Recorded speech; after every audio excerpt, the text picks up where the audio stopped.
Buenas tardes a todos. Antes quería agradecer a todos por haber venido.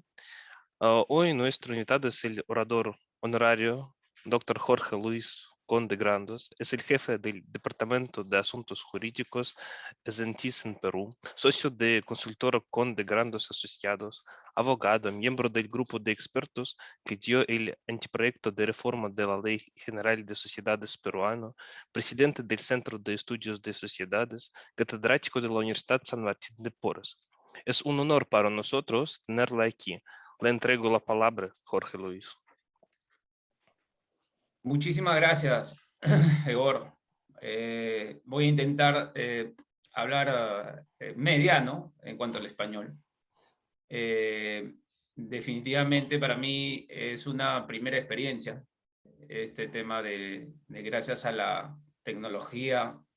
Hace mucho tiempo ya utilizábamos bastante el tema de las videoconferencias, pero he tenido la primera oportunidad ahora de conversar un poco, de dar charlas en esta oportunidad, y gracias por la oportunidad, con un país como Rusia, ¿no? Entonces, sin más, por Alexander, la invitación a dar esta charla, ¿no? Con la Universidad de Lomonosov, me parece, ¿no? Entonces, y bueno, esperando compartir un poco la experiencia desde el punto de vista de Perú en cuanto al ámbito empresarial, ¿no?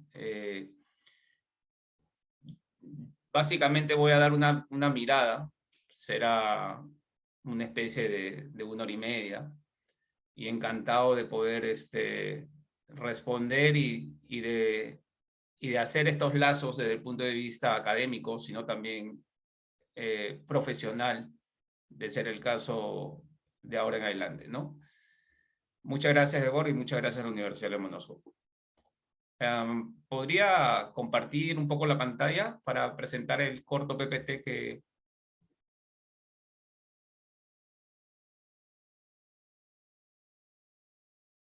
Y ahora puedes A probarlo ver, otra vez. sí, ahora sí.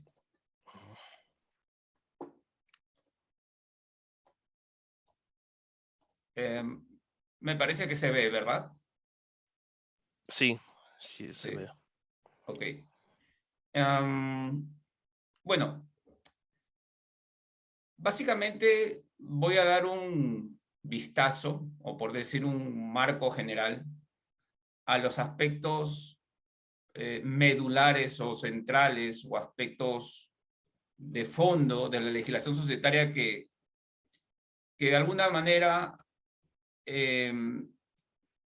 los operadores jurídicos, desde la universidad, desde la profesión, desde la empresa, desde los ministerios, entidades gubernamentales de cada país, tendría que conocer de alguna manera para poder viabilizar operaciones empresariales en el Perú, ¿correcto?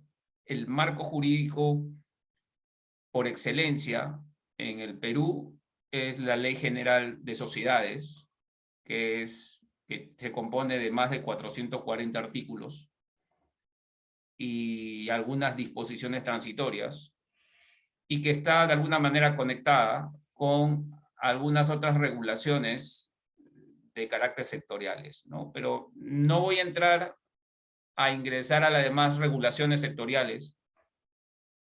Básicamente me voy a centrar en la ley matriz, ¿correcto? Que, como comenté, todos los operadores jurídicos deberíamos de conocer si que quieren ingresar al Perú a realizar inversiones, ¿correcto?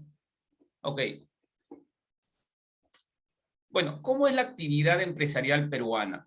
¿Correcto? ¿Cómo es esa actividad empresarial peruana? ¿No? Yo he investigado un poco la legislación empresarial en Rusia, y tengo entendido que en el Código Civil ruso hay un capítulo específicamente sobre la parte de las sociedades, ¿correcto? Entonces, hay aproximadamente, no un capítulo, sino varios capítulos dentro del Código Civil, en donde quizás no logra llegar a la magnitud de artículos que tiene la Ley General de Sociedades Perú, como 444, 45 artículos. Pero tienen una regulación de alguna manera bastante buena, y la regulación en ciertos aspectos es similar a la peruana, ¿correcto? Y probablemente se van a dar cuenta cuando a lo largo de la charla comente y asocien internamente estas situaciones, ¿no?, que hay en Rusia con la parte peruana. Pero ahorita lo que voy a hablar es del marco empresarial peruano, ¿correcto? Es decir, todas las formas de empresa que podríamos, de alguna manera, realizar en el Perú, ¿correcto? Como persona jurídica, ¿no? Entonces, tengo por un lado la persona natural, o sea, algunas personas como ustedes, como yo, que de alguna manera hacen negocio. Y en esa parte de hacer negocio, ustedes, bueno, vamos, acá en Perú ocurre que tengo de alguna manera dos formas de hacer negocio como persona natural. La primera, que obviamente tribute desde el punto de vista del marco tributario, del tax, ¿no? Y pague un impuesto al fisco como un tipo de renta empresarial que hacen las empresas, pero yo como persona natural con negocio. Ese es el primer escenario dentro de la parte de persona natural. Y un segundo escenario dentro de la persona natural lo hago como independiente. Genero empresa como independiente, es decir, genero negocio como independiente, como persona natural. Giro y pago un impuesto como persona natural que explota su profesión, explota su oficio, ¿no? Explota su expertise, su habilidad, y por eso emite un recibo y por tanto también genera ingresos. Entonces, esas dos formas, desde el punto de vista de persona natural, son una de las formas de hacer actividad empresarial en el país. Y la otra forma, que es la que nos compete, es la parte de la persona jurídica. Y dentro de la persona jurídica, o sea, es un ente ficticio, tenemos pues a las empresas individuales de responsabilidad limitada, tenemos a las sociedades mercantiles, que es la Ley General de Sociedades, que es la parte societaria que voy a tocar. Tenemos a las personas jurídicas sin fines de lucro, que es la parte que ustedes conocen, que de alguna manera están en la parte de asociación, fundaciones, comités y otras figuras. Y tenemos una nueva fórmula que ha ingresado en el país, en esta parte de Latinoamérica, en esta parte de LATAM. Está ingresando muy fuerte las sociedades simplificadas, ¿correcto? De acciones simplificadas, la sociedad por acciones simplificadas, que es un tema que permite a este tipo de personas jurídicas, sociedades por acciones simplificadas, que una sola persona natural realice negocio a través de tipo societario. O sea, es como una sociedad unipersonal, ¿correcto? Lo cual en el Perú ha ingresado bajo otra fórmula que se llama sociedades por acciones cerradas simplificadas, ¿correcto? Entonces, de alguna manera. Y el año pasado, en plena pandemia, ha ingresado un nuevo modelo, pero es un nuevo modelo que actualiza o que perfecciona las sociedades reguladas en la Ley General de Sociedades. Y estas se llaman sociedades BIC. Son las sociedades, de alguna manera, con interés común, de beneficio con interés común, que prácticamente son aquellas sociedades que tienen una visión muchísimo de responsabilidad social. Entonces, el legislador, y obviamente también, esta es una situación que surgió en Norteamérica, en Estados Unidos, la proliferación de poder tener, entre comillas, una especie de buen ecosistema con el desarrollo social, y a estas sociedades ahora le estamos dando esta calificación para que sean conocidas a nivel público, que son sociedades con extremadamente visión social, ¿correcto? Entonces, Esas son las sociedades BIC y que han ingresado el año pasado aquí en el país. Entonces, dentro de la sociedad de capital, que es lo que nos compete, tenemos sociedades anónimas y tenemos las sociedades anónimas abiertas y cerradas, que ustedes lo tienen muy bien en el Código Civil. Tenemos la sociedad comandita por acciones y también tiene la sociedad conversada de representación limitada, que también lo tienen regulado en el Código Civil ustedes, la sociedad conversada de representación limitada, ¿no? Y tenemos eso desde el punto de vista de sociedades de capital. Y desde el punto de vista de sociedades de personas, tenemos las sociedades colectivas, las sociedades comandita simple, las sociedades civiles y las sociedades civiles de responsabilidad limitada, que son otro tipo de sociedades no mercantilistas, o sea, perdón, sí mercantilistas, pero no como aquellas como ocurren como un tipo de sociedades de capital, donde predomina el aporte, y en las sociedades civiles predomina la profesión, el ejercicio del oficio, la explotación de un conocimiento, que es muy diferente de la sociedad de capital, que no predomina esto. Además, que en las sociedades civiles los aportes no son en dinero, sino los aportes pueden ser en servicios, es decir, la profesión de cada uno. Y asimismo, dentro de la actividad empresarial del Perú, tenemos empresas conjuntas, los cuales pueden ser los consorcios, que ustedes también lo tienen regulado en el Código Civil, las asociaciones de participación, los contratos de joint venture. Estos tres tipos de modelos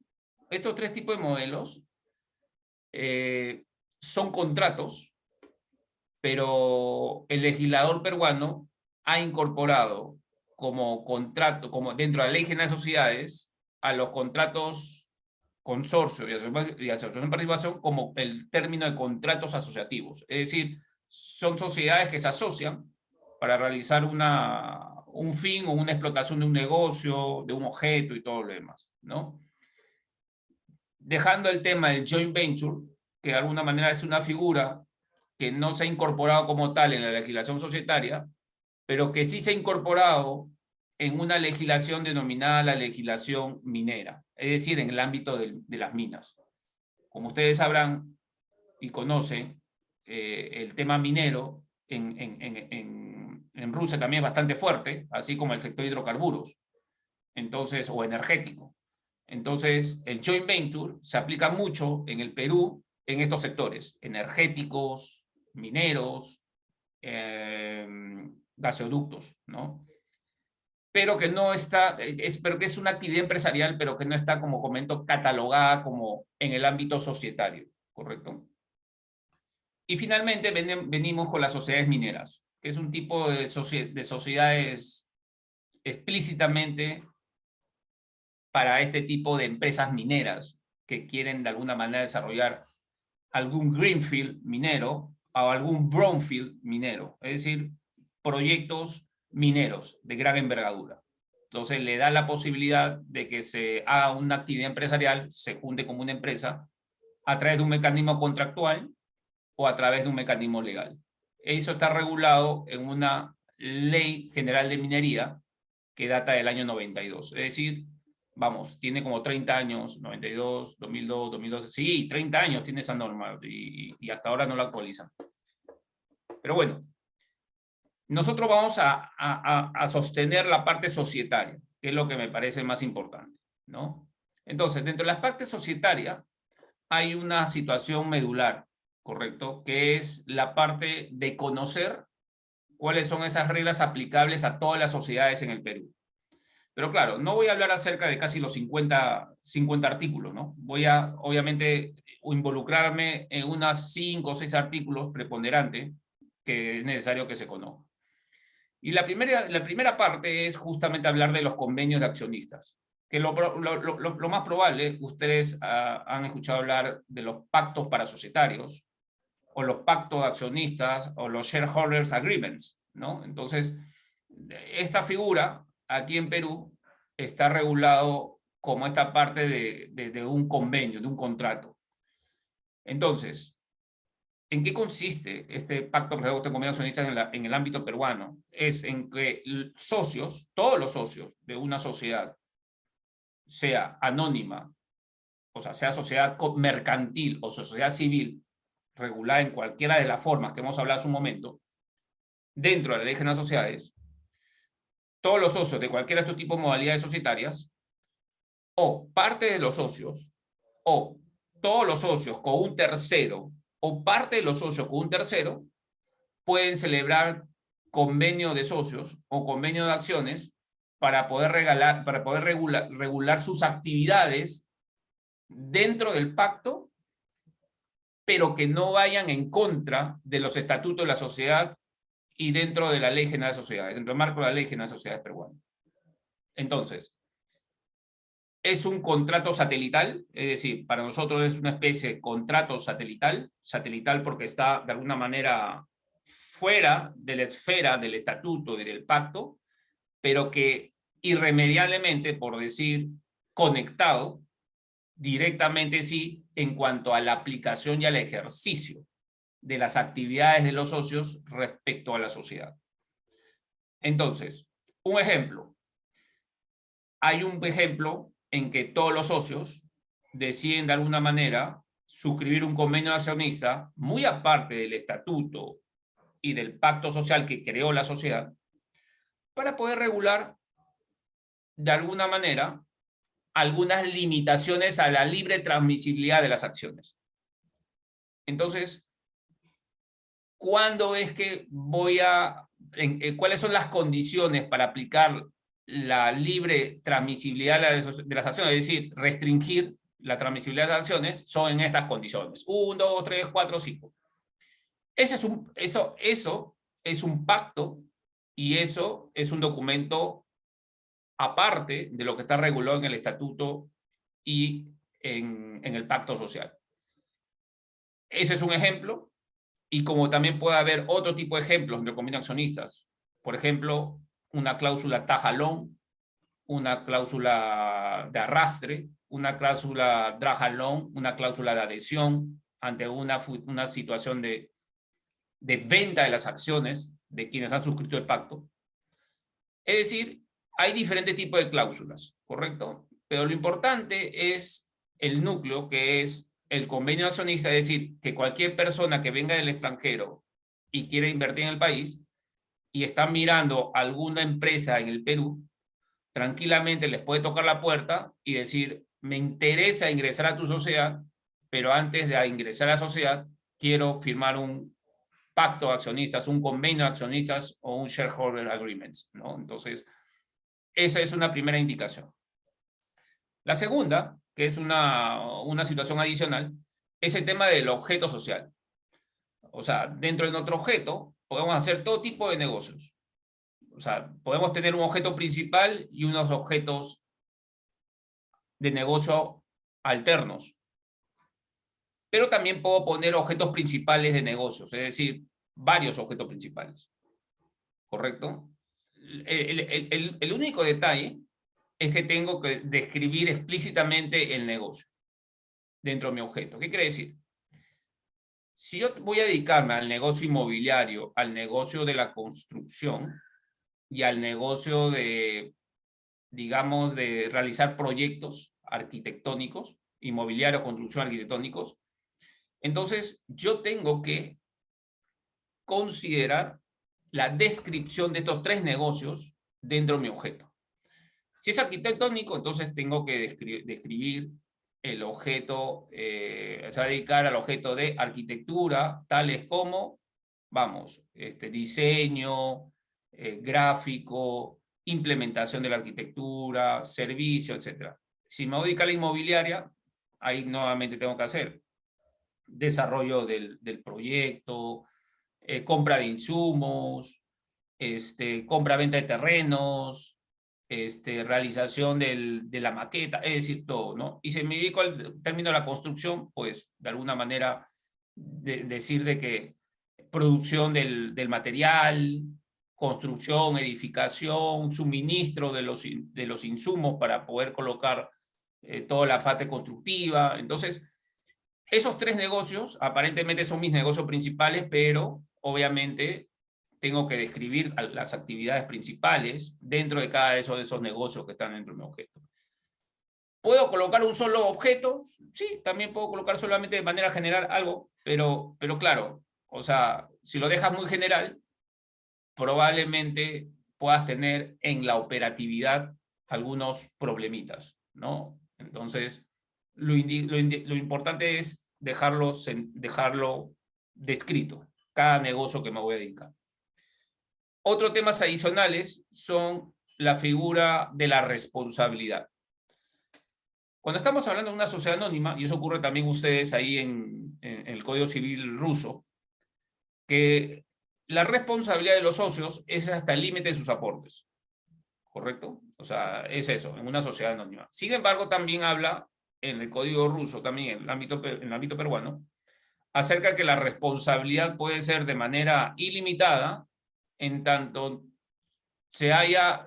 no se haya inscrito la sociedad aún en el registro de comercio, ¿correcto? Entonces, en el registro de comercio, si aún no he inscrito mi sociedad, pero sin embargo estoy actuando, estoy haciendo negocios en representación de la sociedad como si existiera, si esa sociedad mañana más tarde se inscribe y no se ratifican los acuerdos que se han hecho desde antes de la Constitución, es decir, no se ratifican las operaciones desde antes de inscrita la sociedad, esos socios son necesariamente responsables solidarios e ilimitados con los terceros, ¿no? Es decir, con los que me he relacionado desde antes de la inscripción de la sociedad.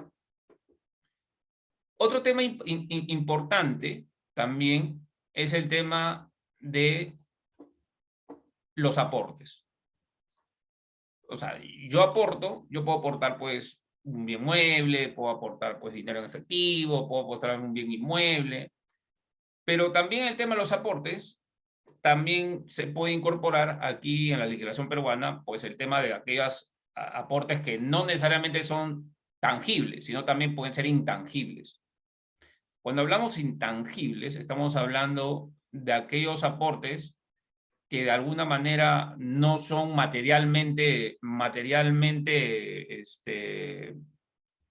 físicamente existentes, sino existe producto del raciocinio, de la creación de la situación. Entonces esto nos viabiliza que la marca, el diseño industrial, es decir, ahora que estamos en pandemia, todo aquello producto de la creatividad puede tranquilamente ser incorporado como aporte, ¿correcto? Pero debe haber una valorización, ¿correcto? Debe haber los instrumentos que acrediten la titularidad de esas creaciones, ¿ok? Entonces, eso también es importante conocerlo dentro de esta gama de herramientas de las reglas aplicables a todas las sociedades, el tema de los aportes. Otra situación interesante también es la parte de la nulidad de acuerdos societarios. ¿Cuándo es que declaro nulo un acuerdo? Es decir, miren, de alguna manera las personas venimos con todo el expertise, con todas las ganas, con toda la buena onda o la buena, digamos, la buena predisposición de crear este negocio. Pero hay muchas veces que estos, como un matrimonio, ¿no? Esto comienza un poco a tener sus diferencias en el camino, y como comienza a tener sus diferencias en el camino, ya comienzo a mirar de reojo, o sea, ya comienzo a mirar un poco más de tener un poco más preciso cada acto que realice mi socio en la sociedad. Entonces, eso quiere decir que tomo una posición defensiva. ¿Por qué? Porque ya estoy mirando de que los socios que están en la sociedad comiencen a tener desavenencias o conflictos. Entonces, cada acto que va a ser de alguna manera el otro socio lo va a mirar, va a poder en algún momento realizar alguna impugnación. ¿Y qué pasa? Que cuando impugna, va a decir, señor, usted no cumplió con la formalidad de la ley. Usted no cumplió con lo que dijo la ley. Oye, pero tú y yo siempre nos hemos relacionado de esa manera. O sea, nunca hemos tenido problemas cuando hemos convocado junta de accionistas, lo hemos hecho de manera bastante confianza. Eso era antes. Hoy estamos en otra posición. Así es que voy a declarar nulo ese acuerdo. Entonces la otra parte se sorprende, ¿no? O sea, cómo en el pasado, durante los últimos 2, 3 años, cuando todo era felicidad, nosotros realizábamos actos societarios, a veces ni siquiera simplemente por nuestro razonamiento, hacíamos las actas y todo lo demás, y aprobábamos tales cosas en junta. Y ahora que tenemos problemas, ahora sí tú me comentas de que está mal decidido. Entonces, esas situaciones, como digo, en todo matrimonio, hay estas diferencias, puede que ocurra y hay que estar preparados para ello. Entonces, esto también es una consideración importante, tenerlo en cuenta dentro de las reglas aplicables, de que si comienzo una sociedad, debo comenzar de acuerdo a la regulación del país desde el inicio. No hacerlo en base a que hay tanta confianza y que de alguna manera mañana más tarde pueda desencadenar la aplicación de estas nulidades de acuerdo y por tanto ponga en riesgo la operatividad o la marcha de la sociedad por estos pleitos entre socios, ¿no? Y otra cosa interesante, ojo, dentro de toda esta gama, es el tema de el reparto de utilidades, así como también el tema de las convocatorias, que no está aquí, pero que es las convocatorias no presenciales, ¿ok? Entonces, en cuanto al reparto de utilidades, esto siempre se realiza, como ocurre también en la legislación rusa, en el término del año fiscal o el año económico anterior. Es decir, se culminó un periodo, todo un año, inmediatamente todas las empresas o las sociedades comienzan a evaluar sus resultados dentro de los 3 meses o los primeros meses del año siguiente. Entonces, este reparto de utilidades también opera así, acá. Acá la cuestión es que te dicen, oye, señores socios, ustedes tienen hasta el 31 de marzo para aprobar o no los estados financieros y si hay reparto de utilidades. Pero lo interesante aquí es que obviamente hay una norma que te dice que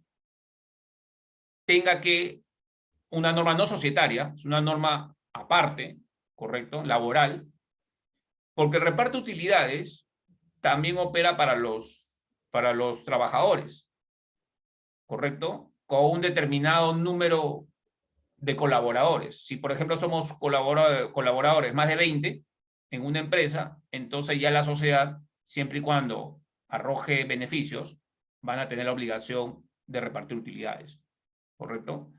Esa es la premisa desde el punto de vista del derecho laboral.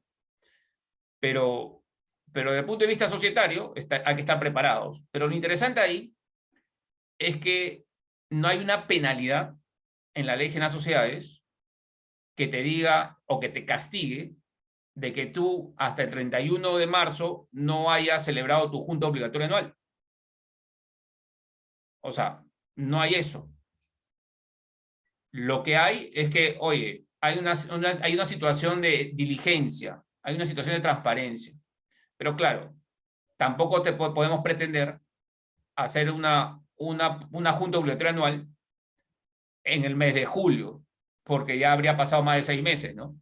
Y ahí sí hay una serie de responsabilidades, ¿correcto? Entonces, lo único que sucedería vencido el plazo del 31 de marzo es que los directores o los gerentes que tienen esta responsabilidad de convocar a esta junta puedan tener alguna responsabilidad mañana más tarde, ¿no?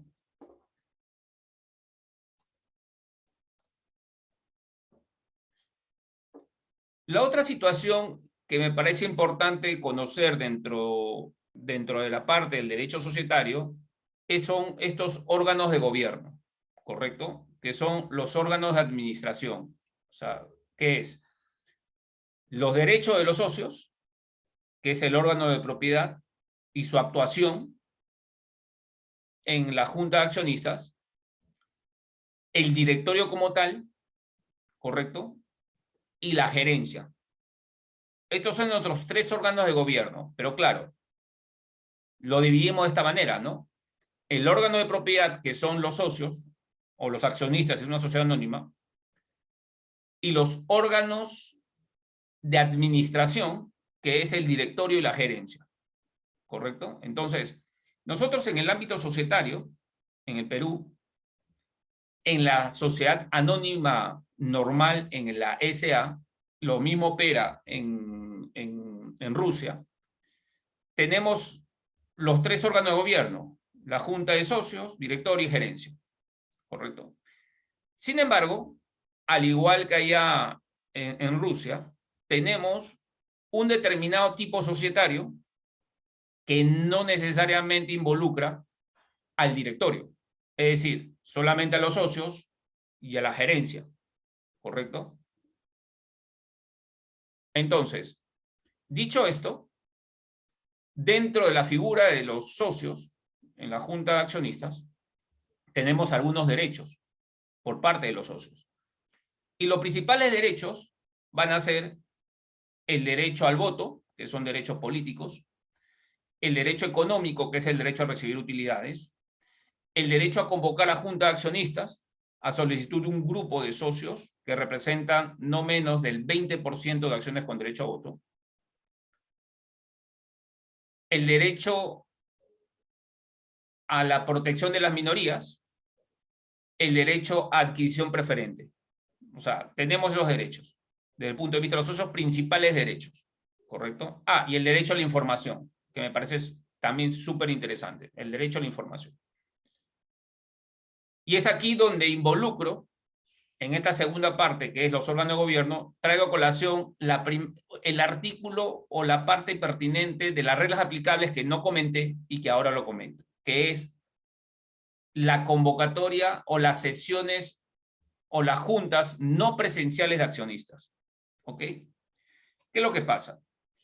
En el Perú, producto de la pandemia, hasta el año 2020, hasta marzo del 2020, había toda una discusión si los socios de las sociedades podrían realizar convocatorias o sesiones no presenciales de accionistas. Como ustedes comprenderán, hemos estado en 2 años de pandemia, por lo menos el primer año, las normas a nivel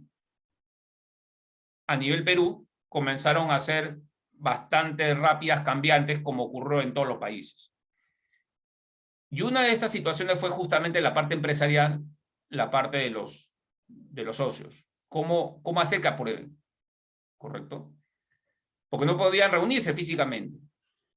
Gracias a Dios, habían de cada 10 sociedades, al menos 2 habían incorporado la posibilidad de reunirse en junta de socios de manera no presencial. ¿Por qué? Porque la Ley General de Sociedades tenía un artículo, que es el artículo 21 de la Ley General de Sociedades, que te decía que podían celebrar actuaciones no presenciales y votar de manera electrónica. Pero claro, no lo decía con esa, no le decía con ese espíritu, por la interpretación en la que yo estoy comentando, ¿no? Por eso viabilizaba de que al menos 2 sociedades de cada 10, por lo menos 2, estaban condicionados sus estatutos. Pero ¿qué hacemos con las otras 8? Las otras 8 eran empresas o sociedades que rendían de un fuerte ingreso para el Estado peruano. Es decir, son empresas que exportaban, son empresas que realmente tenían una buena inversión en el país. Entonces, y sin embargo, los estatutos no estaban condicionados. Por tanto, el año pasado, perdón, en el año 2020, más o menos en agosto, septiembre, se dio un decreto de urgencia en donde viabilizó hasta el 31 de diciembre de 2020 de que celebraran de manera excepcional los socios de manera no presencial, ¿correcto? Atendiendo a esta figura de qué pasaba con las otras 8 sociedades, y dentro de las 8 sociedades habían sociedades que realmente tributaban muy fuerte para el país. Se esperó, lamentablemente, a ver, marzo, abril, mayo, junio, julio, agosto, septiembre. Se esperaron 6 meses para tomar esa decisión. No como en otros países que sí se tomó al mes siguiente, ¿no? Lamentablemente en el Perú ocurrió eso. Pero luego de ahí, en el año pasado, el 2021, ya prácticamente definieron y dijeron, ¿saben qué? Vamos ya a ser más precisos en este artículo de la Ley General de Sociedades y vamos a modificar este artículo. Por tanto, la modificación más reciente a la Ley General de Sociedades en Perú se aplica, o se aplicó ahora, para las reuniones no presenciales de socios de todas las sociedades peruanas. ¿Correcto? Entonces, ya de alguna manera la gente lo sabe. Pero claro, nosotros, o sea, los que estamos en el ámbito societario, ya sabíamos que se podía celebrar no presenciales, ¿no? O sea, pero claro, hay algunas sociedades que no lo han hecho y que ya, bueno, ha ocurrido esto, ¿no? Y esa es la última modificación en nuestra regulación societaria que lo vengo a colación, lo vengo a comentar, ¿correcto? Y que guarda relación exclusivamente con el derecho que tienen los socios a convocar a junta de accionistas, ¿correcto? Que ahora sí ya pueden convocar, no necesariamente presencialmente, sino también lo pueden convocar de manera no presencial, ¿correcto? Entonces, esa es una situación adicional que lo vengo a incorporar y que, bueno, que es bueno que lo conozcan hoy en día como está, ¿no? Si alguien de Rusia desea incorporarse al ámbito empresarial peruano mañana más tarde, ya saben que lo pueden hacer tranquilamente a través de poderes que puedan enviar de Rusia para Perú, se constituye la sociedad y aquí la sociedad ya los abogados conocemos que podemos incorporar la cláusula de reuniones no presenciales. Ahí está, ¿no? Ok, entonces,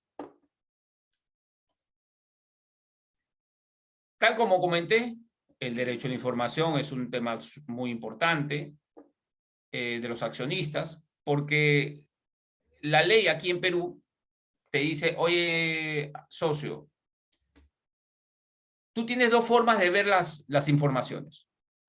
La información normal y regular, que tú con el 5% de tus acciones lo puedes pedir, y tienes la información realmente de carácter reservada, de carácter, vamos, bastante más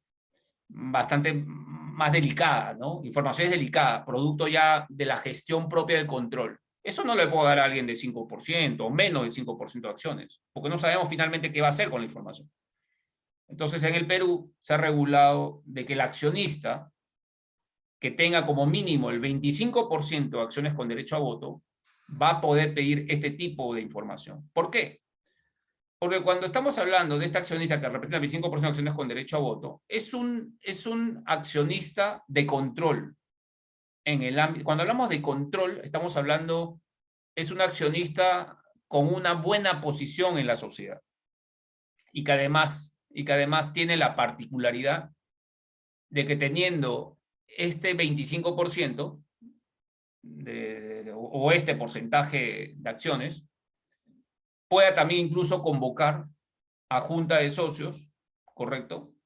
Tal como dice el artículo 114 que hace un momento lo había comentado, ¿no? Que es que aquel accionista que tiene el 20% puede solicitar él solo una reunión de junta y por tanto el directorio o la gerencia tiene la obligación de convocar a esta junta con la agenda que el socio ha previsto. Entonces, si con el 20% ya puede hacer esto, imagínense con el 25%, ya recibir la información. O sea, a todas luces hay conexión entre uno y otro, ¿no? Pero claro, estamos hablando de un socio que de alguna manera pueda tener esta situación, ¿no? Ok. Ahora, dentro de estos órganos de gobierno, vamos a mirar un poco cómo se desarrolla la junta de accionistas, ¿no? Cómo se desarrolla la junta de socios. Estos son algunos, obviamente hay un montón de temas, ¿ya? Pero los he aglutinado en 5, ¿no? Que es la convocatoria, que es la representación y concurrencia, es decir, allá en el Código Civil ruso también señala de que el socio puede ser representado, no hay ningún problema. Pero la diferencia es que acá en Perú te da una formalidad y te dice, oye, yo quiero que Egor sea mi apoderado, sea mi representante. Buenísimo. ¿Hay alguna formalidad? Ninguna, es una carta poder. Perfecto. El tema está en que si Egor quiere ser representante, o si yo quiero ser representante, o perdón, o que yo quiero que Egor sea representante de la sociedad, es que debo de comunicarlo como mínimo 24 horas antes. Es decir, un día antes de la fecha y hora de la junta. Porque si yo por ahí me paso 1 minuto, o 2 minutos, o 1 hora, y es menos de 24 horas, Egor no va a entrar a la reunión y por tanto yo pierdo porque yo no voy a poder asistir. Entonces, si hay algo importante que definir, tengo que cumplir con esta situación. Lo cual, cuando hablaba de nulidad de acuerdos de sociedades, recuerdan, yo le decía, oye, al inicio, ¿no? Los representantes, o sea, había mucha familiaridad, había mucha confianza, pero ahora, cuando ya las cosas están a la defensiva, hay conflictos, entonces, si Egor ingresaba como representante a la sociedad ese mismo día, iba a decir, Egor, lamentablemente ya no ingresas ahora como antes. Tienes que cumplir con la formalidad. Entonces, si tú ingresas y haces algún acuerdo, va a ser nulo. Y por tanto, el otro socio va a pedir la nulidad de ese acuerdo porque Egor nunca debió ingresar a la Junta. Porque no cumplió con la formalidad de la comunicación de 24 horas antes. Entonces, estos detallitos es importante manifestarlo, conocerlo para poder ver el tema de Junta, ¿no? El otro tema interesante es el quórum. Es decir, ¿qué porcentaje de personas debe haber dentro de la sociedad, ¿no? O sea, nosotros tenemos primera y segunda convocatoria. Tenemos quórum calificado, quórum simple. Lo que sí no profundicé esto en la parte societaria rusa, no me di cuenta acerca de los porcentajes de quórum. La verdad no los ubiqué, o no, pero me parece que debe haber igual que en otras regulaciones.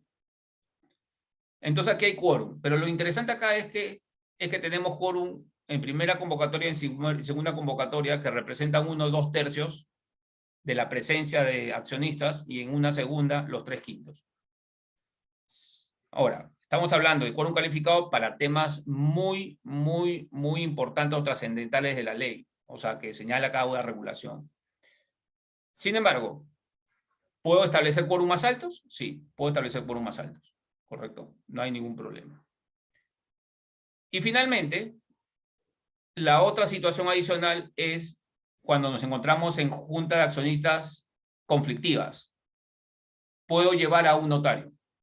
O sea, puedo llevar a un notario, me imagino, o sea, a una persona que dé fe de los acuerdos, y este notario, ante una situación de conflicto, este notario va a tomar nota de todo lo que se ha tratado. O sea, es como un observador neutral. Pero ese documento va a ser suficiente como para poder utilizarlo ante procesos judiciales, ante problemas. Que esto me vaya a un arbitraje o a un proceso judicial, ¿no? Estos son algunos actos del punto de vista de directorio, ¿no? O sea, nosotros en el Perú tenemos que el directorio está compuesto por 3 personas como mínimo, y cuya duración del directorio, ¿correcto?, es no mayor a 3 años. Y si uno no ha colocado el periodo de duración de los 3 años, o de los 2, se entiende que ese directorio solamente dura 1 año. ¿Correcto? Esa es la particularidad en cuanto a la duración de directorio y a la composición de directorio. Nosotros no tenemos regulado en la Ley General de Sociedades, como otros países, la figura de directorio independiente. ¿Correcto? Es un directorio independiente que viene un poco a profesionalizar o de alguna manera a transparentar las reuniones de directorio. No tenemos esa figura aquí, ¿no? Lo otro interesante aquí es que el directorio si es que los socios lo han regulado así en el estatuto de la sociedad, es que puede ser un representante. Es decir, puede ser de que el directorio puede nombrar a un apoderado, siempre y cuando el estatuto lo haya regularizado de esa manera, o sea, lo haya regulado de esa manera, lo haya previsto de esa manera, que el directorio puede nombrar a un apoderado. Otra cosa interesante también es que el director no necesariamente puede ser socio o accionista de la sociedad. O sea, si yo impongo dentro de los estatutos de que el director tenga que ser socio o accionista, tiene que ser así. No hay otra manera. Pero puede haber la posibilidad de que también no necesariamente sea socio o accionista de la sociedad, ¿correcto? O sea, puede ser un tercero, puede ser algún colaborador de la empresa, no lo sé, ¿no? Aquí también, por ejemplo, funcionan los directorios no presenciales. Es decir, al igual que la Junta, que ha sido nuevo, en este caso el año pasado se ha regulado, el directorio no presencial no. Ya las sesiones no presenciales están contempladas desde el año 98, desde 1998, el 1 de enero, cuando obviamente la ley comenzó a entrar en vigencia, ¿no? Entonces, eso es importante también tener en cuenta. Y lo más importante aquí, la responsabilidad de los directores. Los directores son responsables de manera ilimitada y solidaria por las funciones o decisiones que tome al interior de la sociedad.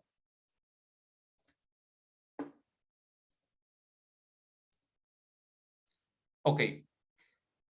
Ahora bien, dentro del ámbito de la gerencia, que es el tercer órgano de gobierno y el segundo del órgano de administración. Dentro del órgano de la gerencia, yo creo que hay tres cosas importantes que hay que considerar. Primero, de que el gerente general puede ser persona jurídica, no necesariamente puede ser persona natural. O sea, puede ser alguna otra sociedad de mi grupo empresarial y puede ser destacado como gerente general en esa sociedad de mi mismo grupo. Puede ser una persona natural, obviamente, correcto. Este gerente general funciona como secretario de actas en junta de accionistas o en directorio, como sea, y obviamente va a tener todas las facultades de representación producto del cargo que tiene. O sea, es la persona que está en el día a día de la sociedad, ¿no? Entonces, esto es importante tenerlo en cuenta también, ¿correcto? Ok. Luego de esto, voy a atacar la parte de, ok, ya vi la parte primera, algunos hechos importantes de reglas aplicables hay que considerar. Ahora he visto de manera tangencial la parte de la organización de la sociedad. Y ahora sí me hace falta ver qué pasa si la sociedad cae en problemas. O sea, ¿qué pasa si la sociedad busca mecanismos alternativos para no continuar en los problemas? ¿Correcto? Entonces, de hecho, o sea, vamos, la sociedad puede tener problemas, o sea, puede tener pérdidas y todo esto, pero posiblemente hay algunas formas que contempla, como también igual ahí en el Código Civil ruso, que habla acerca de fusión, escisión, ¿no? Transformación y todo esto. Estas son algunas de las salidas que también la parte peruana le da a las sociedades para que no caigan de alguna manera en un proceso de disolución, liquidación o extinción, o a un proceso de quiebra, desde el punto de vista de quiebra, sino te da un respiro, una forma mejor de organizar tu sociedad si la tuvieras en problemas. O no necesariamente la tuvieras en problemas, quizá también una forma más ordenada de crecer. Correcto, también una forma más ordenada de crecer. Entonces, nuestra ley regula estos cuatro tipos: transformación, fusión, escisión y reorganización simple, ¿no? Yo voy a tocar propiamente el tenor de cada uno, pero de manera igual básica como para poder entenderlo cómo es aquí en el Perú, ¿no? Entonces, lo mismo, esta es la parte que sí no indagué mucho más en Rusia, que de alguna manera la transformación de una sociedad es cambiar el ropaje jurídico de la sociedad a otro. O sea, sigue siendo la misma la sociedad, pero solamente cambio de ropa. O sea, un día sigo siendo yo Jorge Conde, ¿correcto? Estoy ahorita vestido de terno para la exposición, pero después de ahí me quito el terno y me pongo pues la camisa, me pongo pues un jean, ¿no? Y ya trabajo más fresco, ¿no? Y realmente me cambié de ropa, o sea, me cambié, pero sigo siendo Jorge Conde, ¿correcto? Entonces, la transformación es esa. O sea, puedo estar hoy día, ser una sociedad anónima, normal, y finalmente, si mi idea es, oye, vamos a restringir algunas cosas, ya no quiero directorio, quiero ahora solamente que sea gerencia, entonces dejo ser sociedad anónima y me transformo en una sociedad anónima cerrada. O ya no quiero tener aportes de dinero en efectivo o de aportes bienes, sino quiero solamente mi intelecto y me transformo en una sociedad civil. Pero quienes están detrás sigue siendo Jorge Conde, o sea, sigue siendo yo, ¿no? Sigue siendo los mismos socios, ¿no? Básicamente es eso, y lo que dice la ley es justamente estas tres formas, ¿no? Las tres clases de transformación que nos regula la ley, que es la de una sociedad regulada por la ley general de sociedades, que adopte una forma societaria prevista en la misma ley general de sociedades. Es como yo decía, ¿no? Una sociedad anónima convencional, me voy a una sociedad anónima cerrada. O si quiero ser luego una sociedad anónima normal, quiero aperturar mi capital, es decir, quiero cotizar en bolsa, quiero ingresar a atraer inversionistas, más inversionistas, porque el proyecto o el proyecto empresarial que voy a hacer realmente involucra una gran cantidad de capital. Entonces ya no soy una SA, sino soy una sociedad anónima abierta, ¿correcto? Que es estos dos tipos de modelos societarios, que ustedes lo tienen muy bien también ahí en el Código Civil, que de alguna manera la particularidad de sociedad anónima abierta es que cotiza en bolsa, ¿correcto? Acá en Perú, ¿no? Para que el público en general de alguna manera mire a esa sociedad como que una posibilidad de inversión y producto de esa inversión yo pueda formar parte como socio de esa sociedad. Entonces me he transformado de una sociedad anónima a una sociedad anónima abierta, ¿no? Justamente en este propósito.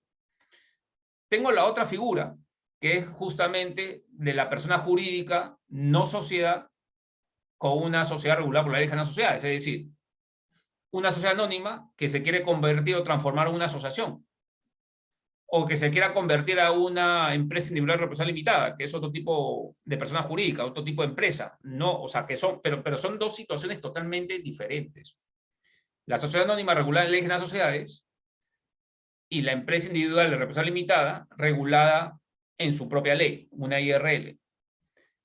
O una sociedad anónima, ley general de sociedades, transformarse a una asociación, regulado en el Código Civil peruano, en el capítulo número 1, que es personas. Entonces, eso también involucra. Entonces, si por ahí, por ejemplo, tienen ustedes negocios aquí en Perú, probablemente estoy como una sociedad anónima y realmente me he dado cuenta que, vamos, mi intención es ser una asociación, entonces me transformo, bajo la ley de sociedades, me transformo a esta asociación.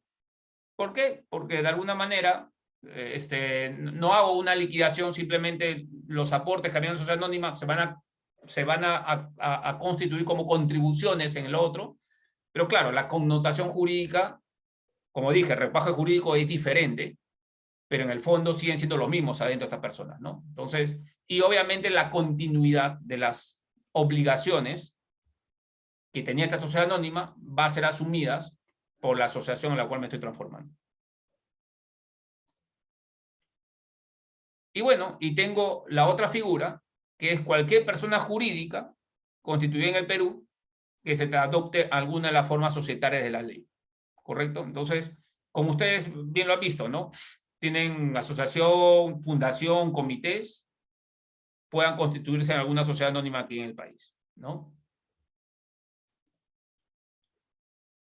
La otra figura es la fusión. Creo que después de esto ya todos entendemos el término de fusión y conocemos que hay dos formas, ¿no? La fusión por absorción y la fusión por incorporación o por constitución de una nueva sociedad, ¿no? Lo importante aquí, en esta forma de poder, como digo, poder salvar salvar a una sociedad de quiebra o poder organizar a una sociedad de manera un poco más estratégica para un crecimiento más ordenado, cualquiera de estas modalidades nos ayuda, pero la fusión es una forma de, vamos, de quizás organizarme o quizás salir del mercado, ¿correcto? Entonces, ¿por qué? Porque realmente hay tantas pérdidas que mejor prefiero que me compre la empresa o que me fusione y que me entreguen acciones de la sociedad absorbente, si es una absorción, ¿no? Entonces, aquí lo importante en la fusión es considerar lo siguiente, que en cualquiera de las dos operaciones, sea por absorción o por constitución, los socios de las sociedades intervinientes en la fusión, en este caso de la fusión por absorción, de los socios de la absorbida, pasan a ser inmediatamente, como consecuencia de la fusión, socios en la sociedad absorbente, ¿correcto? Y lo mismo, en una fusión por constitución o la creación de una nueva empresa, los socios que se agrupan bajo esta modalidad de fusión, las sociedades inmediatamente se extinguen, se disuelven y se extinguen, y los socios inmediatamente pasan a esta nueva sociedad que se ha constituido. ¿Correcto? Entonces, yo creo que esas son algunas delimitaciones importantes, y a las características propias en esta fusión en Perú es que hay una transmisión de todo el patrimonio activo y pasivo, hay una disolución de la sociedad pero sin liquidación, es decir, porque si yo liquido la sociedad inmediatamente ya no tiene sentido la fusión, porque esa es la connotación, suspender las actividades de las sociedades que se están fusionando para justamente realizar este tipo de operaciones. Y finalmente la atribución a los accionistas, ¿no? Que ya comenté. Bueno, entonces, este es un ejemplo de fusión por absorción, firma A, firma B, la firma A continúa en el mercado, ¿no? Los socios obviamente de la firma A siguen siendo lo mismo, y la firma B, los socios de la firma B pasan a la firma A, ¿correcto? Con una valorización de sus acciones y todo lo demás. Y la fusión por constitución, la firma A y la firma B, teníamos la constitución de una NewCo, que es la firma C, inmediatamente los socios de la firma A pasan a la NewCo, a la firma C, y los socios de la firma B pasan a la NewCo, que es la firma C. Siendo la firma A y la firma B, obviamente disueltas y extinguidas inmediatamente. Pero no los puedo liquidar. Porque si yo liquido la firma A, inmediatamente esto aquí no va, ¿no? No va, ¿correcto? Entonces, así como en toda operación de reorganización societaria hay riesgos, aquí hay riesgos. Y para poder justamente aliviar esos riesgos, la ley te dice, oye, señores, socios de las sociedades intervinientes en la fusión, desde el momento en que se aprueba el proyecto de fusión, ustedes se obligan a abstenerse de realizar actos de significación patrimonial. ¿Qué quiere decir? Cada cosa que tú definas, luego de aprobar la fusión, no puede comprometer el patrimonio de las sociedades intervinientes de la fusión, ¿no? Y por tanto también que esto altere el canje de las acciones. Entonces, esto es importante tenerlo en cuenta también dentro de nuestra regulación societaria, ¿no? Bueno, en el caso de la escisión, ¿correcto? En el caso de la escisión también tenemos una figura parecida a lo que tienen ustedes, ¿no? Tenemos una decisión total y una decisión parcial. Y esta es una división, ¿no? Es una segregación de un bloque patrimonial, ¿correcto? Entonces, si es total, segrego todos los bloques patrimoniales y la sociedad se extingue, se disuelve y se extingue, ¿no? Y se van los bloques patrimoniales a diferentes sociedades ya existentes, ¿no? Y la segregación de un determinado bloque patrimonial significa que, vamos, divido mi bloque patrimonial, me quedo con un bloque patrimonial, por tanto la sociedad sigue en el mercado, y el otro bloque patrimonial se va, obviamente, a alguna sociedad existente o preexistente ahí en el mercado, ¿no? Entonces, esa es una disolución, perdón, es una escisión parcial, ¿no? Entonces, aquí, por ejemplo, y este es un ejemplo de decisión parcial, ¿no?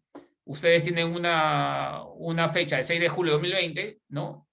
Una reunión de junta de accionistas en donde se aprobó la decisión parcial de activos.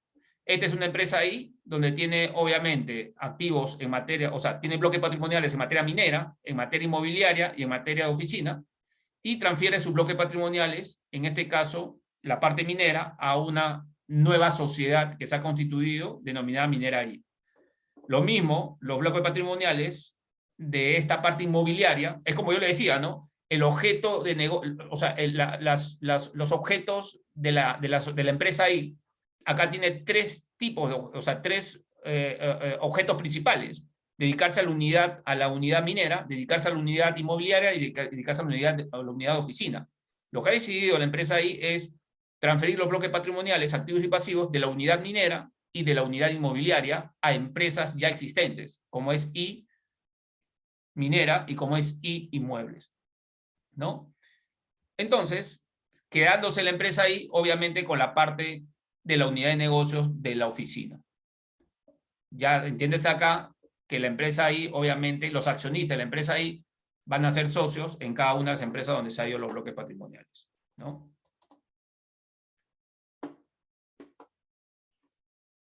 Y bueno, y finalmente, la reorganización simple, ¿no? La reorganización simple es otra forma en donde la connotación jurídica de esta reorganización es que una empresa transfiere uno o más bloques patrimoniales a otra, ¿correcto? Pero a cambio, quien va a recibir acciones de la empresa que está recepcionando los bloques patrimoniales va a ser la propia sociedad, ya no sus socios, va a ser la propia sociedad. Entonces, ¿qué quiere decir aquí? Acá tengo la empresa ahí, tengo la unidad de negocios dentro de su objeto social, ¿no? El objeto social de la empresa ahí tiene la actividad minera, la actividad inmobiliaria y la actividad de oficio. La empresa ahí va a segregar y aporta bloques patrimoniales a una sociedad Z XSA persistente, ¿correcto? Y le va a transferir la unidad minera y la unidad inmobiliaria. Y a cambio, la empresa I, no los socios de la empresa I, sino la empresa I va a recibir acciones de la sociedad Z. Que si estuviera yo en una fusión, o una escisión, si opera algo parecido, serán los socios de la empresa I quienes reciben las acciones. Pero en esta modalidad de reorganización societaria, será la propia empresa que recibe las acciones, ¿no? Ok, y estos son algunos otros temas centrales como para ir ya terminando un poco una visión general o matriz de toda la ley societaria peruana. Es primero la figura del certificado de acciones. Esta figura del certificado de acciones es una figura en la cual le da cierta tranquilidad al socio de que es propietario o accionista en esa sociedad. Entonces, si alguno de nosotros, ustedes que están allá, supongamos quieren hacer alguna actividad empresarial en Perú, no se olviden de pedir su certificado de acciones, ¿correcto? Que es un documento emitido por la propia sociedad en la cual acredita de que esta persona es titular de acciones o propietario de acciones en esta sociedad. No nos podemos quedar solamente en la parte de constituir la sociedad, sino también en la parte de exigir este documentito certificado de acciones. En la ley hay dos clases de certificados, que es el certificado definitivo de acciones y el certificado provisional de acciones. El certificado definitivo de acciones es aquel cuando se ha completado con todo mi aporte. Es decir, yo he cumplido con el 100% de mi obligación de aporte en la sociedad. Y el certificado provisional de acciones es cuando yo me he comprometido con hasta al menos el 25% de pagar los aportes en la sociedad. ¿Correcto? O sea, para yo declarar como de alguna manera como socio en una sociedad peruana, debo tener como mínimo haber pagado el 25% de lo que me corresponde.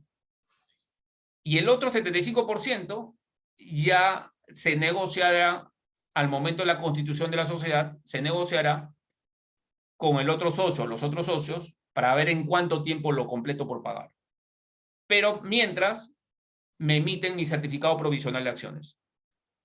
El otro punto interesante es el libro de matrícula de acciones.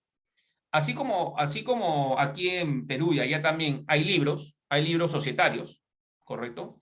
Aquí en el Perú tenemos libros de acta de junta accionista, libros de acta de directorio y hay un libro de matrícula de acciones, que es un libro en donde se inscriben, se registran todas las operaciones con relación a las acciones en una sociedad peruana. Entonces, ese es un documento que necesariamente, un libro que necesariamente deberíamos de tener también al momento de tener una sociedad en Perú, ¿no? Ahí se van a anotar quiénes son los propietarios de las acciones, ahí se van a anotar de alguna manera quiénes son los, qué se ha hecho con las acciones, si se han transferido, si han habido aumentos de capital en la sociedad, si han habido reducción de capital en la sociedad, si ha habido fusión en la sociedad, si ha habido escisión en la sociedad, si ha habido algún pago a cuenta, o si ha habido algún gravamen sobre las acciones, es decir, ahí se va a ver todo, ¿no? La otra figura es la modificación de estatutos. Esta modificación de estatutos es importante tenerlo en cuenta porque opera de acuerdo al artículo 200 de la Ley General de Sociedades, de que yo puedo celebrar cualquier modificación en cualquier momento sobre temas importantes en el estatuto de la sociedad. Pero cuando se trata de temas de cambio del objeto social, cuando se trata de traslado del domicilio de la sociedad, o cuando se traslada de otros temas, ahí sí la sociedad me obliga, o sea, la ley me obliga a celebrar una junta accionista para modificar los estatutos, ¿correcto? En estos casos, ¿no? Pero hay otros casos que los propios socios han podido contemplar en qué momentos más puedo modificar estatutos. La otra figura que me parece importante también es el derecho de suscripción preferente a acciones. Este derecho de suscripción preferente es la preferencia que tienen los socios frente a aumentos de capital. Es decir, si la sociedad va a hacer un aumento de capital, los socios que están ahí en ese momento van a tener preferencias para hacer aumento de capital antes que algún tercero venga a hacer o a intervenir en el aumento de capital. El derecho de adquisición preferente de acciones es lo mismo, pero, o sea, es lo mismo en cuanto a la preferencia, pero el sentido es diferente, porque se trata de venta de acciones. Cuando un socio quiere hacer una venta de acciones en una sociedad peruana, tiene que cumplir con la regulación del derecho de adquisición preferente, donde ¿qué? En donde si este socio ha recibido una oferta de un tercero, ajeno a la sociedad, este socio tiene que poner en consideración del gerente general para que el gerente general lo ponga en consideración de los otros socios a fin de que igualen o mejoren la oferta. Ese es el derecho de adquisición preferente de las acciones cuando se trata de venta de acciones, ¿correcto? Entonces, obviamente, si los accionistas no pueden igualar la oferta que ha recibido uno de los socios, quedará el camino expedito para que sea la propia sociedad la que adquiera las acciones. Pero si tampoco la sociedad puede adquirir las acciones, ahí sí queda el camino libre para que el tercero ingrese a la sociedad a través de esta adquisición de acciones. Por eso se habla del derecho a adquisición preferente de acciones. El derecho de separación de un socio también es importante, porque a veces los socios no están de acuerdo con algunas decisiones y, por tanto, antes que les afecte el problema a ellos, deciden separarse o retirarse de la sociedad. Entonces, el socio ejerce el derecho de separación en un acta de junta accionista, en una sesión de junta, y por tanto va a comunicar a la sociedad su derecho a separarse. La sociedad tiene la obligación de cumplir este deseo del socio y por tanto tiene la obligación de cumplir con devolver el dinero aportado en la sociedad, ¿correcto? Ahora, acá hay toda una idea, ¿no? ¿Qué es lo que va a devolver? O sea, ¿va a devolver lo que inicialmente aportó o lo que de alguna manera valorizado a la fecha? Obviamente lo más seguro es que sea valorizado a la fecha. Tenemos el derecho a oposición también, que es un derecho generalmente muy bien utilizado por los acreedores.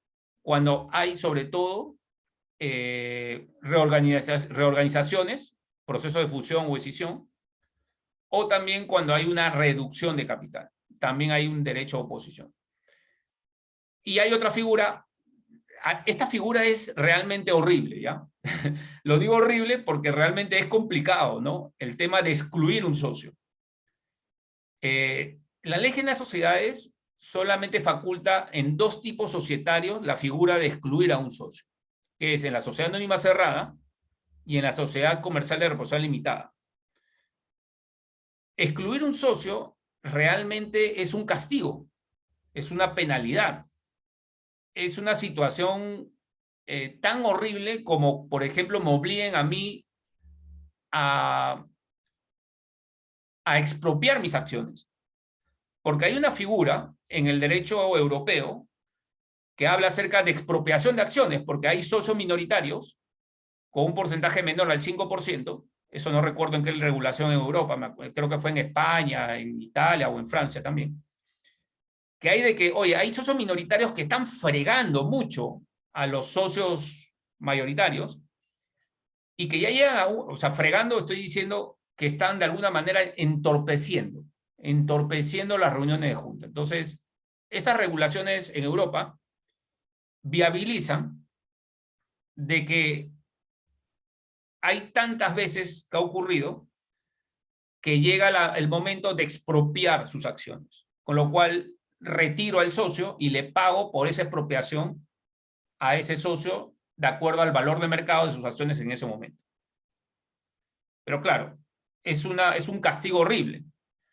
Algo así parecido es el castigo también aquí en Perú, porque si este socio me está entorpeciendo,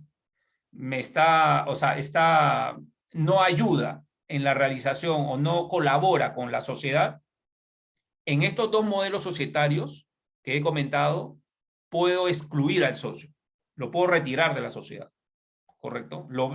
Y es más, lo excluyo y le digo que se vaya con su dinero, ¿no?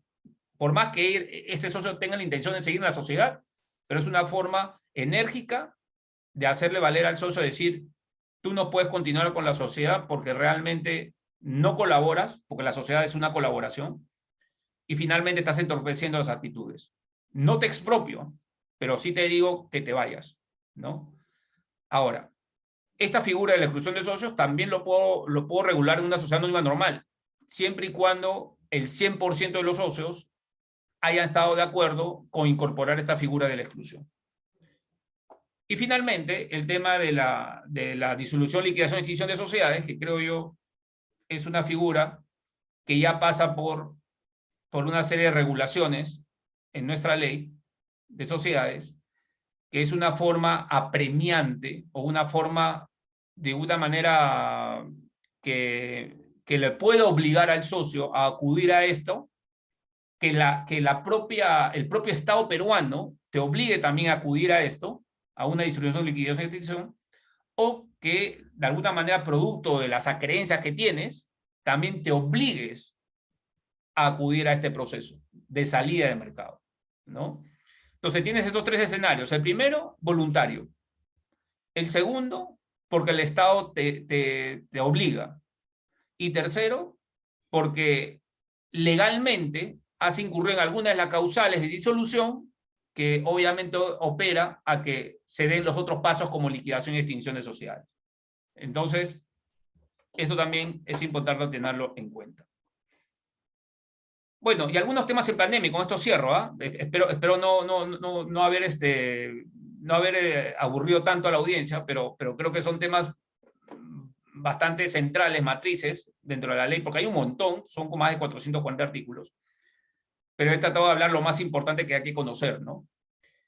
Estos son algunos temas que se han planteado en pandemia, por ejemplo, que se han presentado, ¿no? En el ámbito societario, constitución de sociedades. O sea, han habido una mayor proliferación de constitución de sociedades en el Perú. Segundo, producto muchas veces de la resiliencia, ¿no? Esta resiliencia, estas personas que han estado dentro de su casa han tenido que generar negocios, y entonces las grandes empresas para generar negocios tenían que estar formalizado, entonces pasaste de un mes sin pandemia, donde mensualmente se constituía entre 9.000 a 10.000 empresas en el país, al subpico que llegó en agosto de 2020 a llegar a casi 30.000 empresas. O sea, fue realmente la subida en casi un 300% de constitución de sociedades en plena pandemia, ¿no? Fue bastante. Entonces, esos son temas que nos trajo la pandemia. Cambio de objeto social también nos ha traído la pandemia, ¿no? Cuando tú, por ejemplo, tenías un negocio aquí en el Perú, un negocio de panadería, entonces ya dejaste de vender panes. Entonces la gente ya pide que tú vendas artículos de primera necesidad. ¿Cómo qué cosa es? Como alcohol, papel higiénico, importar mascarillas. Entonces, inmediatamente hay un tema municipal, como ocurre también en Rusia, cuando tú quieres convertir tu negocio a otro negocio. Entonces tienes que hacer todo un cambio de carácter administrativo ante el ente estatal o al ente gubernamental. Esto pasó acá también, pero fue bastante más fácil poder, no como antes, que te exigían un montón de requisitos, pero que aquí, producto del cambio del objeto social que tú hacías, era más rápido. Y finalmente, un poco el tema de la incursión en otros países, empresarios peruanos que se iban a países a hacer sus negocios, porque acá ya no había cierre de negocios o actividades económicas que ya no producían. Hablábamos de la incorporación de nuevas unidades de negocios, es decir, modificación de estatutos en la sociedad donde se incorporaba nuevos objetos sociales. Hablábamos de otorgamiento de poderes, se dio un montón de otorgamiento de poderes para realizar negocios aquí en las sociedades. Se dio bastante venta de empresas, venta de acciones, ¿correcto? Venta de empresas, todo. Se dio donación de acciones también. Habían empresarios que empezaban a donar sus acciones a sus familiares porque, bueno, estaban mal de salud o lo que fuese. Comenzaron a hacer esto. Se empezaron a realizar actas de junta de accionistas no presenciales, tal como comentaba, y también directores no presenciales.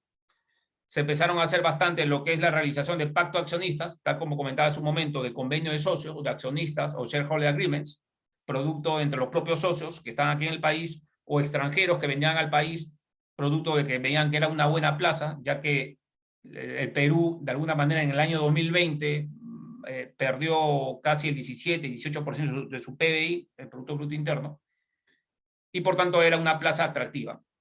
Y finalmente, el tema de la modificación total de los estatutos sociales, acondicionándose justamente a estas nuevas etapas de la pandemia, ¿no? Bueno, esta es una visión, como dije, rápida sobre la parte societaria en el Perú. Yo creo que he tratado de incluir varios temas, varios frentes, las reglas aplicables a todas las sociedades en el Perú, un poco viendo la parte de los órganos de gobierno, cómo funciona un poco la parte de las acciones, de los derechos de los accionistas, otra parte de poder mirar salidas frente a algunos problemas en la sociedad, sea de pérdidas o sea de crecimiento ordenado, y finalmente algunos otros temas con relación a lo que ocurrió con la pandemia, ¿no? Espero de alguna manera haber ayudado en esta hora y 10 minutos, creo yo, de conferencia. Y bueno, cualquier cosa, por favor, en estos temas, no solamente societarios, quizás empresariales, que tengan alguna idea o cosas por el estilo, encantados de poder aportar, encantados de poder colaborar, ¿no? ¿Ok? Primeramente, Gracias. queremos decir muchas gracias por presentación tan detallada y ya he visto que tenemos preguntas y Ana quiere hacer alguna pregunta. Gracias, Igor. Gracias, muchas gracias, señor Jorge, por la oportunidad de aprender mucho sobre las empresas peruanas. Y tengo una pregunta sobre los convenios de accionistas. ¿Hay en la legislación peruana alguna responsabilidad para los terceros que son los partes de estos pactos, de estos contratos? Si estos terceros actúan con el objeto de perjudiciar a la empresa. Buenísimo.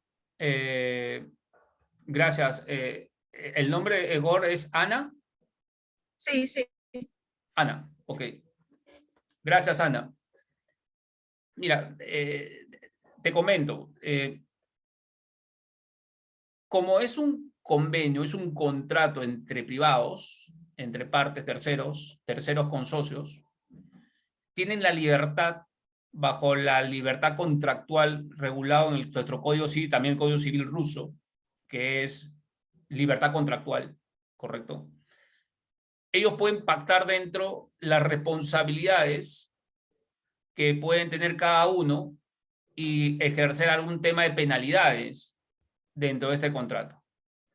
Entonces, nuestra Ley General de Sociedades no contempla específicamente responsabilidad de los terceros frente a la sociedad o a los socios.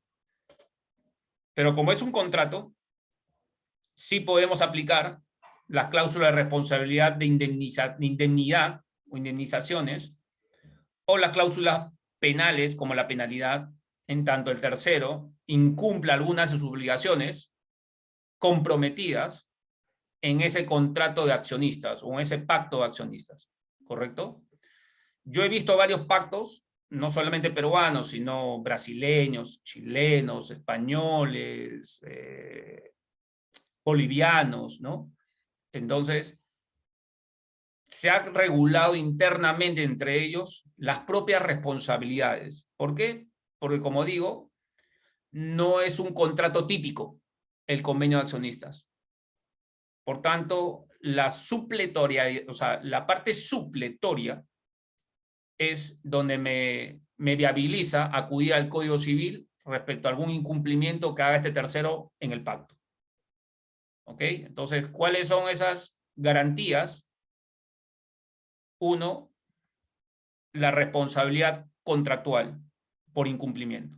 Y segundo, las penalidades que de alguna manera pueda regularlo. Y tercero, alguna cláusula de indemnidad, ¿no? Es decir, es como un reps a warranties, ¿no? Es un reps a warranties, más o menos, ¿no? Entonces, es básicamente eso, Ana. Sí, gracias, muchas gracias. De nada.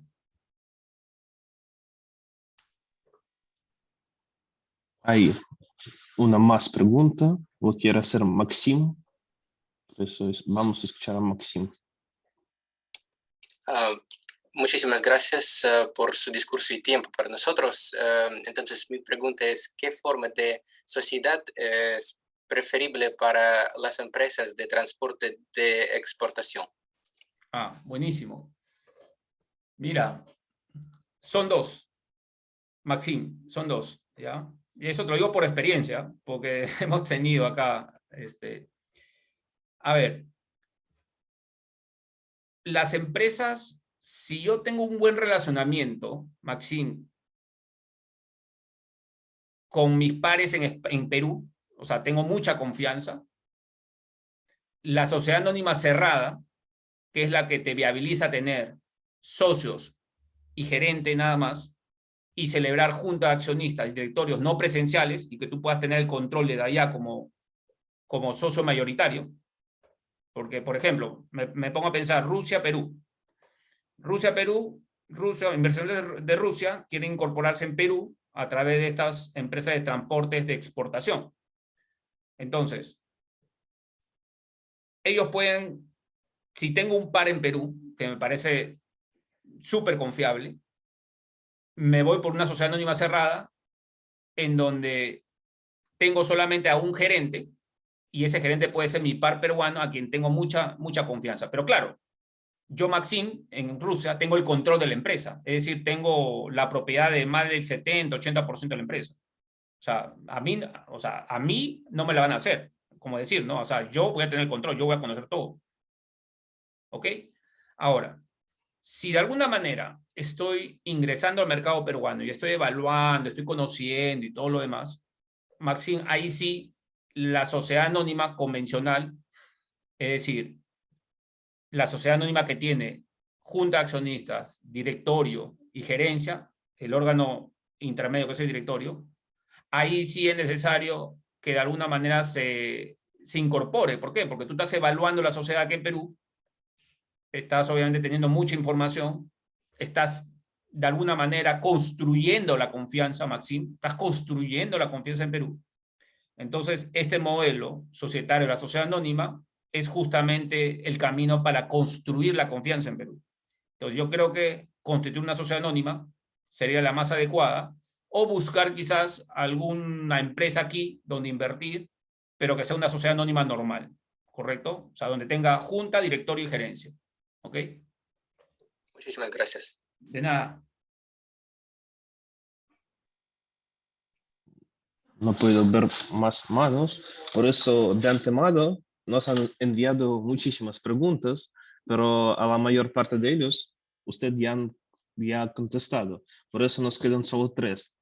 Y primera pregunta es, ¿cuál es el tipo más común para hacer negocios? Si hay algunos tipos más favorables para los empresarios, porque comparando con Rusia, por ejemplo, 90% de personas jurídicas, de empresas, son sociedades anónimas con riesgo limitado. Si hay alguna situación parecida en Perú.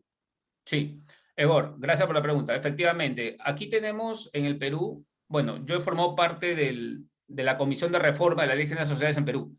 O sea, sí conozco todo ese tema de la cultura empresarial en Perú, ¿no? Entonces, en los últimos 10 años, Egor, el modelo empresarial que más ha surgido ha sido la de sociedad anónima cerrada, que es capitales cerrados, significa que de alguna manera capital limitado, muy parecido a lo que tú has comentado, ¿correcto?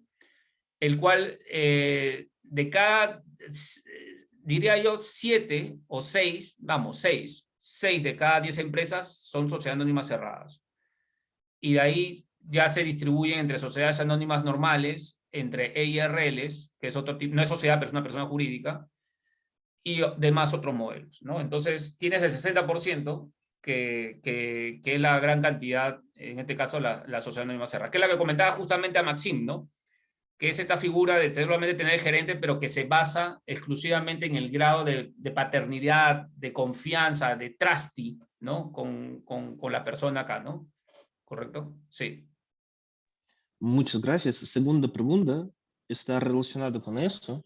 Es que si hay alguna teoría parecida a teoría de levantamiento de velo y cómo funciona, porque si casi cada 5 empresas de 10 hay con riesgo limitado, hay que tener algunos institutos para protegerlos. Sí, Egor, gracias. Mira, así como hay esta situación de riesgo limitado, acá en Perú de 6 de cada 10, lamentablemente, te digo, el tema del levantamiento del velo societario, o como lo dice en la doctrina, la doctrina del deep rock, ¿no? No es común en Perú, excepto sea algo público. Si es una situación de carácter pública, sabemos muy bien todos que los medios públicos van a estar detrás de eso y van a obligar a la fiscalía o van a obligar a los entes judiciales a que esa sociedad pues sea investigada hasta lo más mínimo y van a procurar levantar el velo societario. Nosotros en Perú no tenemos una regulación de levantamiento del velo societario, pero lo que sí tenemos son jurisprudencias. Pero son jurisprudencias muy, muy limitativas. No está, te digo la verdad, como el levantamiento del velo societario opera más que todo a temas punitivos, a temas que han ocasionado perjuicio a otras partes desde el punto de vista civil y penal. Entonces tiene que haber de por medio una construcción de un caso para que se haga el levantamiento, porque el levantamiento del velo no es sencillo. O sea, tengo que indagar en lo que realmente tenía que, cuál fue el propósito de esa sociedad, el nacimiento de esa sociedad, cuál fue el fin realmente en el fondo, y ese es el levantamiento. Aquí, las únicas maneras que han habido levantamiento de manera pública ha sido el caso Lavallato. El caso Lavajato, que es un caso de Petrobras, como ustedes sabrán a nivel mundial, no se han escuchado el caso Petrobras, el caso Lavajato en Brasil, y que repercutió en muchos países en Sudamérica.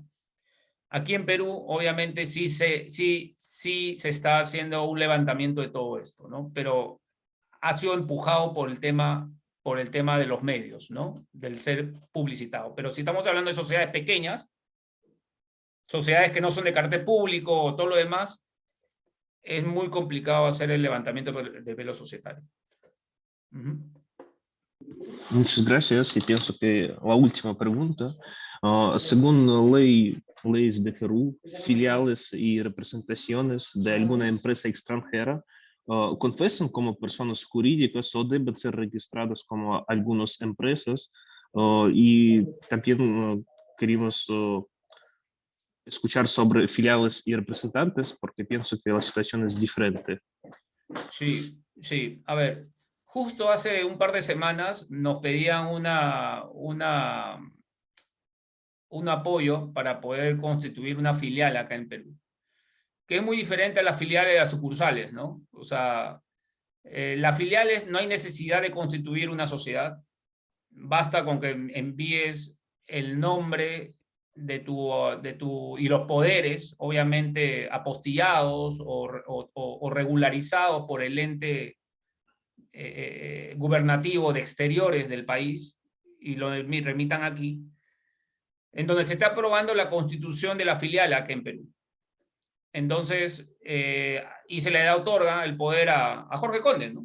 Entonces Jorge Conde obviamente hace toda la constitución de la filial de la empresa XYZ que está en Estados Unidos, perdón, en Rusia, o en Europa, o en parte de la India, donde sea. Entonces viene para aquí y finalmente esa razón social o denominación social va a pertenecer acá, o sea, con esa misma denominación. Simplemente que el artífice de esto va a ser de alguna manera Jorge Conde como apoderado. Pero ojo, no es que Jorge Conde sea el representante, ojo, no es que sea el representante para realizar actividades de la filial, no, o sea, que es muy diferente, ¿no? Porque eso ya sería un poder especial para que Jorge Conde, de alguna manera, sea no solamente el que constituyó la filial acá en Perú, sino también sea su representante, o sea, su apoderado principal en Perú, en donde, producto de la constitución de la filial, ejerza las facultades que se le ha otorgado a esa filial, o que están inscritos en esa filial acá en Perú, y ejecute esas facultades, Jorge Conde, ¿no? Entonces, para eso, obviamente, la matriz nuevamente tendría que enviar un documento para que a Jorge Conde se le nombre como apoderado de esa filial acá, ¿correcto? Entonces, muy diferente a la sucursal, ¿no? O sea, la sucursal opera, pues, de alguna manera acá en Perú, una persona o una empresa en Lima puede establecer una sucursal en el norte del país, en otra localidad, y finalmente, a través de un acuerdo de acta de junta de accionistas, se inscribe el acuerdo de la sucursal en el registro de comercio de Perú, y ya finalmente esa sucursal está constituida. Punto. O sea, es bastante más sencillo que una filial, ¿correcto? Vale, muchas gracias por la pregunta, o por la respuesta, y también muchas gracias por su presentación. Es un honor para nosotros tener esta conferencia con usted. No, Egor, muchísimas gracias a todos. Creo ya debe ser las 7 de la noche o 11, me parece. 8. 8, ¿no? 8 de la noche, 8 de la noche, sí. Ya estaba cerca. No, Egor, y gracias a todos por su tiempo, su espacio de tiempo el día de hoy, y encantado de haber compartido con ustedes. Y si requieren la presentación, por favor me lo indican por correo, que yo encantado se los proporciono. Si puedes enviarlo por correo, voy a poner en nuestra página web. Buenísimo. Buenísimo. Muchas gracias, Egor. Y nuevamente, Muchas gracias a todos. usted. Gracias. Gracias. Hasta luego. Muchas gracias. Muchísimas gracias. Nos vemos.